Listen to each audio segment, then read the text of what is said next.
Hello everyone, it's BFM-TV time, dear viewers, and today I brought for you an interesting clip of me fighting in a Fw190 A8 versus 3 Spitfires on one of the multiplayer servers in DCS World War II.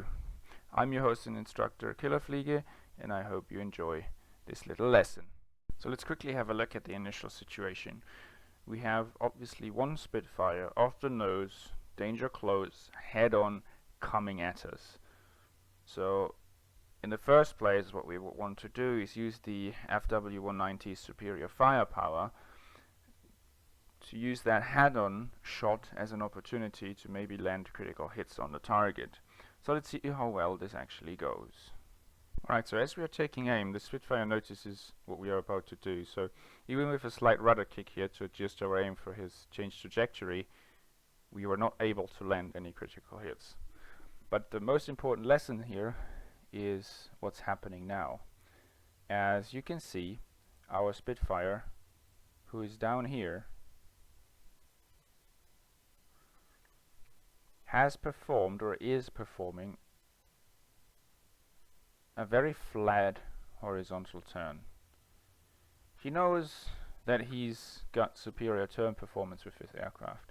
What he's probably not aware of is that I can use the tactical egg by using my axis speed to go into a vertical turn. So I'm pulling basically up, and despite having worse turn performance on paper, use gravity to tighten my turn radius, because gravity is pulling me down here at this point. I'm going to fly a tighter turn, and my attempt would be to come back head on at him using the tactical egg to tighten my turn and actually get nose around onto target before we merge. So let's see how well this is working out for us. As you can see, we are demanding a lot from our Anton here, but it still works. Gravity assists us to come around, and as you can see, our nose is coming around very nicely now. We're almost on target, and so is he. So we will have our noses on target approximately at the same time. So let's see, here he is. We are about to get nose on just a little bit before him, which gives us a bit more time to aim. Let me show you real quick so you see better where he is. He is down here. His nose is currently just off, maybe like that, but we are already pulling toward his flight path, so our nose is already pointing at him, or even in this case in front of him, so we could technically take our aim here, our shot. So let's forward the clip a little bit, and as you can see, we are coming around and we actually land rounds on target. Unfortunately, not on the engine, but at least on the wing, and there's a friend here helping us out, which is great. So this one Spitfire is defeated. But there's no time to breathe, as, and I think this is the moment where I spotted this colleague here, a second Spitfire is coming in right here. So he's nose on, he's kind of heading our way like this, and we are wasting no time, and we turn into the BANDIT. We need to turn into the BANDIT to increase angle here, so we are turning into him and try and make it a most difficult shot for him, assuming that he might be able to get nose on and bring his guns to bear. So that's what we want to avoid. We defeat his weapon at this point. So let's see how well this goes. And he's coming in quite fast. You can see the closure rate. And you can see how he's zipped across our canopy and how he's appearing on this side again. So this is a high line of sight rate as he's zipping across our canopy, and he's now basically he's moved on our canopy from here to here. He's now here. And how this looks like in terms of a flight path diagram, looking at it from the top, we turned into the BANDIT as he was coming around like this. The BANDIT tried to approach us like this. He couldn't make the turn and he overshot. He's now here, and we are trying to use that opportunity to do a reversal on him and maybe get the overshoot going. We have a little bit of offset going on here. Reversing is always a bit risky, as you shall see. Because of the Spitfire's good turn performance, he will be able to recover that imminent overshoot and actually doesn't overshoot. But in any case, we are off his nose for now. He is not able to shoot us, which is okay. So at this point he's settled in on our 6 o'clock, and all we are trying to do here now is to jinx out of the way as soon as we see his nose pointing at our plane.